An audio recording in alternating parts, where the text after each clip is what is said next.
Although a Pew poll based on urban population study conducted in 2007 indicated that 28% of South Africans sided with Israel in the Israeli-Palestinian conflict, as opposed to 19% with Palestinians, and although the ANC-led government currently accepts the two-state solution to the Israeli-Palestinian conflict, when it comes to the chattering classes, white and black, the ANC-led government itself and the largest trade union federation, COSATU, in these groups Zionism is demonized. Amongst them, the term signifies oppression, expansion, illegitimacy, so much so that even those fully accepting of the Jewish state use the term Zionism in a way unrecognizable to most Jews. This morning I want to explore why this hostility has gained such traction in the new and democratic South Africa, especially among the intellectual elite and the media, and the penetration of classic anti-Semitism into anti-Zionist discourse. It seems to me that we have to consider three major factors underpinning this hostility. Firstly, the radicalization of a new Muslim generation from the early 1970s, more educated and influential, despite comprising less than 2% of the total population. Secondly, a third worldist and pro-Palestinian ANC-led sentiment, reinforced by close ties between Pretoria and Jerusalem from the early 70s to the end of the 1980s, coupled with the visceral suspicion of ethnicity. And thirdly, a progressive and deeply embedded anti-ethnic discourse among intellectuals, white and black, that challenges the notion of an ethnic state and frames the Israeli-Palestinian struggle through a South African prism. Let me begin with the radicalization of the Muslims. Although this community has long been hostile to the Zionist enterprise, and although the Israeli War of Independence was described at the time in the Muslim press as a catastrophe, Jews at the time experienced a sense of quiescence on the part of their Muslim compatriots, no doubt a product of apartheid's hermetic separation. However, a new Muslim militancy was evident in the wake of the UN resolution of 1975 that equated Zionism with racism, hailed in the national Muslim weekly Muslim News as a victory for the Palestine Liberation Organization and a defeat for the United States and Israel. By then, a new generation of Muslims had begun to challenge its more conservative elders, manifest in the formation of the Muslim Youth Movement in 1970 and the Muslim Students Association in 1974. Inspired by radical teachings and by the African student uprising in Soweto in 1976, younger Muslims rejected the more accommodating behavior of the Muslim establishment. In calling for an Islamic way of life, groups such as the Muslim Youth Movement reflected the black consciousness movement and its appeal to an authentic black identity in South Africa. Although substantial opposition to the new Islamism persisted among conservative Muslims, the new radical forces had an impact. Study programs and camps were initiated and manuals printed. Much of the material was provided by Islamic groups abroad, targeting Zionism, secularism, capitalism and communism as the major threats to Islam. In searching for a socially relevant Islam, Muslims increasingly became acquainted with the anti-state writings of Maududi and Qutb. An added impetus was provided by the success of the Iranian Revolution in 1979. In its wake, the writings of Ali Shariati and the Ayatollah Khomeini were included on Muslim youth movement reading lists. Although Iran was not seen as a model for South African Muslims, Qibla, an Islamist movement founded in 1980, was patently inspired by the overthrow of the Shah. 3 years later, this movement objected to the creation of the United Democratic Front, an anti-apartheid umbrella movement that included progressive Jewish organizations. Described as Zionist-controlled and operating at the behest of the international Jewish financial conspiracy, Qibla was able to tap into a deep-rooted anger that identified Zionism as the citadel of imperialism. Indeed, for some observers, Jewish and Zionist manipulation was even responsible for apartheid. Qibla also opposed the negotiated settlement between the ANC and the South African government, and shortly before the first democratic elections in 1994, its leader, Ahmed Qasem, founded the Islamic Unity Convention, a movement that claimed to represent 200 groups, although in essence it was a front for marginalized religious figures and a few small organizations who accepted the preeminence of Qibla and its leader. Yet even if Qibla was a minority movement, many of its ideas were shared. The Muslim press regularly wrote about international financial machinations centered on Zionism and accused Jews of supporting and influencing the apartheid state. Even those Jews committed to the struggle against apartheid were never fully trusted. Radicalization was evident in well-organized Al-Quds Day events. The Jewish state was the focus of evil and a conspiratorial center rooted in the Zionist movement. Its record in human rights abuse was condemned, while the Qibla-inspired Pagad People Against Drugs and Gangsterism, a vigilante movement, that movement built upon mounting despair as law and order broke down in the aftermath of apartheid's demise and a loosening of the police state. It appeared to provide solutions. And it's against this background of unemployment and poverty that Muslims joined regular marches to the homes of known drug dealers. Islam was the only solution. Muslim writings reflected an increasingly paranoid cast of mind, with Jews pulling all the strings. Global events, strong associations with Muslims in the Middle and Near East, and local contestations around Pagad sharpened boundaries between the Muslim community and others, including divisions between Muslims and Jews. The Muslim community was increasingly hotwired to events in the Middle East.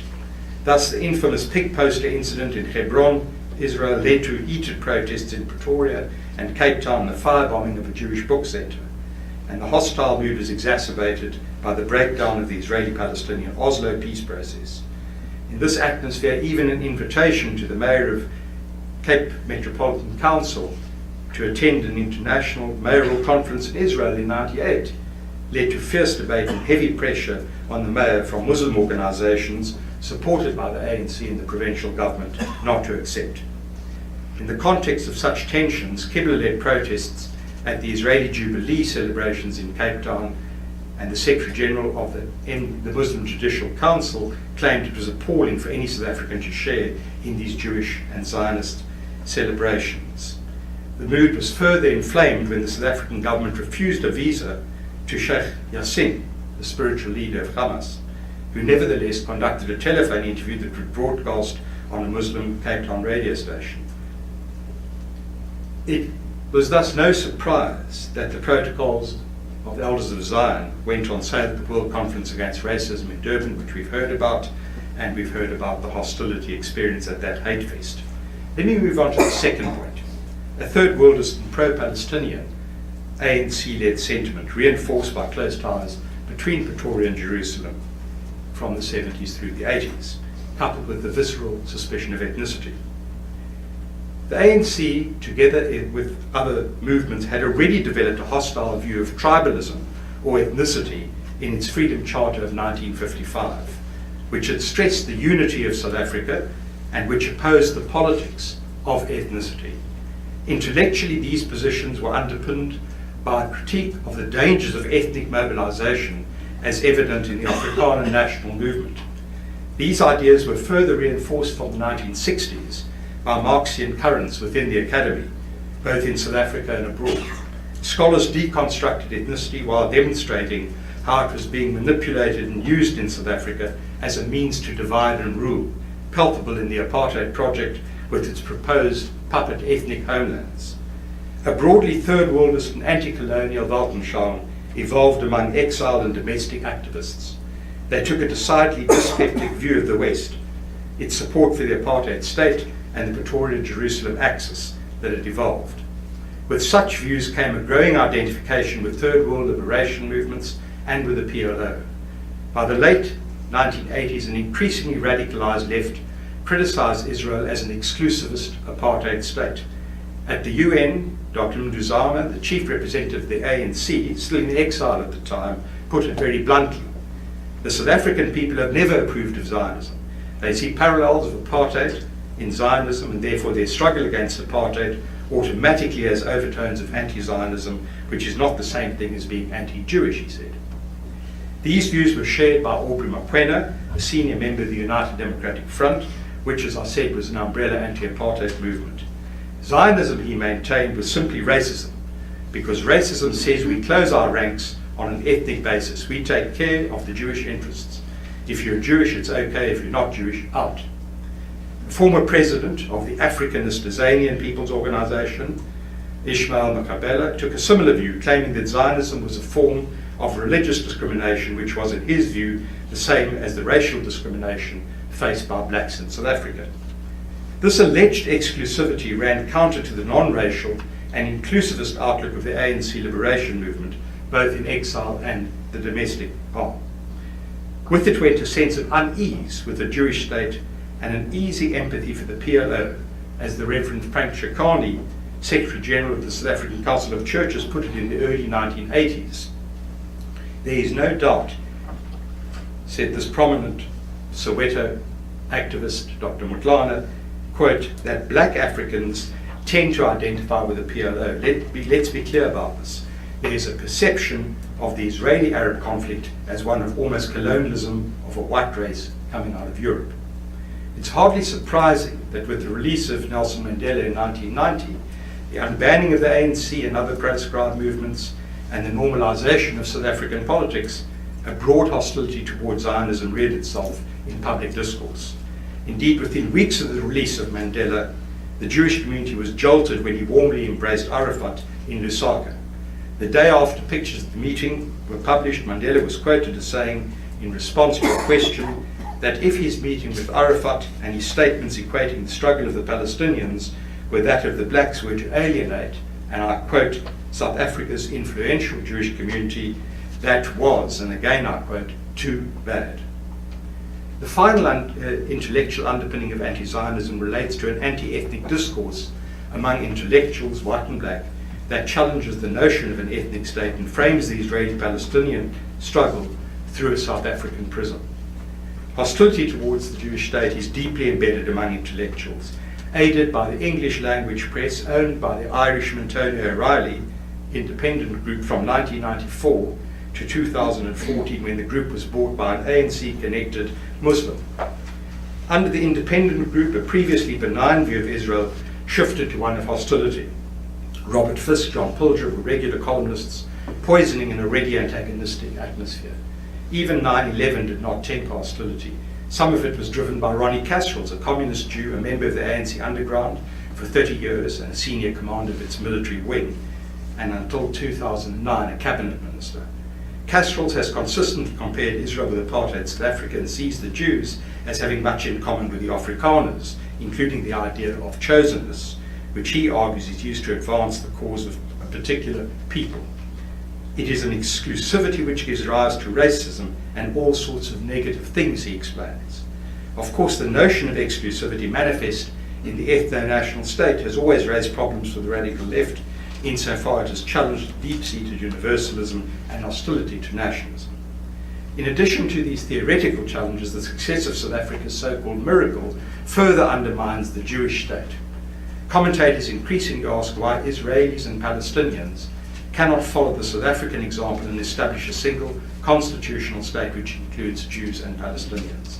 An exemplar of this reasoning is the veteran journalist and former editor of the very liberal Rand Daily Mail, Alistair Sparks. In repeated articles, he's drawn parallels between South Africa and Israel, arguing that the Jewish state has to negotiate with its enemies, including Hamas and Islamic Jihad. Israel's refusal to do so, he maintains, is reminiscent of the old National Party in South Africa. Sparks argues that a two-state solution is dead. Israel's lack of will to remove the settlements, coupled with demographic realities, has precluded this option. Like South Africa's Bantustan policy, he writes, it was a nice idea in theory to separate rival groups living in one country so that each can have its own national homeland. Sounds like a moral solution, provided the separation is fair and the homelands are viable. In building his case, Sparks recalls how the apartheid planners had also denied demographic realities in their dream of a white South Africa, but eventually reminds us they had to face the truth. Sparks always frames the Israeli-Palestinian conflict through a South African prism. The fact remains, he argues, that many ethno-nationalisms grapple with the problem of other ethnic groups in their midst. The new South Africa has not required the forfeiture of the Afrikaner homeland. I well remember the dark warnings uttered from pulpit and platform over half my working life, that one man, one vote would mean the national suicide of the Afrikaner folk, and that they would never contemplate it. Underpinning Sparks's critique is a comparison of Palestinian life with that of blacks under apartheid. The whole matrix is vividly reminiscent of South Africa's Bantustan dispensation, although Israelis vigorously resist such comparison, he explained. The mantra of non-racism in the new South Africa, its opposition to ethnic politics, its powerful anti-colonialism, its support for the underdog, historic ties between the ANC and the PLO, and the success of South Africa's so-called miracle, all add popular weight to Sparks's views. If South Africa could pull itself from the chasm and avoid a racial conflagration, why can the Jews and Palestinians not do the same? South Africans have great confidence in talking, consulting and negotiating, the South African way, as one observer recently put it. More than that, South Africans negotiated a constitution that was inclusive but resentful of cultural and religious but respectful of cultural and religious diversity. Surely this can be replicated by Israelis and Palestinians. So what we have then, to use Tony Jutt's term, is an anachronistic ethnic state. At least this is the way many South Africans, including some leftist Jews, see it. The ethnic state echoes Afrikaner dreams and builds upon exploited cheap Palestinian labor colonized by the Zionist movement. Within this paradigm, the Palestinian struggle is anti-colonial resistance. But the parallels are taken even further. South Africans believe that the Palestinians were offered Bantustans at Camp David, akin to what the homeland leaders under apartheid were offered. This will replicate the historic migrant labour system so powerful in South African consciousness. Bladen Zamandi, the Minister of Higher Education, told a mass meeting in Johannesburg recently that the conflict was one of, quote, Western imperialism in partnership with Zionism against the indigenous Palestinians.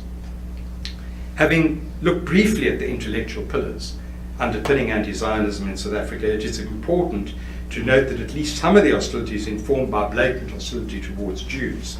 The telltale signs emerge from time to time, as in Holocaust denial on a Muslim radio station in the 1990s, the ongoing case, in hate mail, social media abuse, verbal abuse, mass email postings, demonstrations and pamphlets, graffiti violence and vandalism.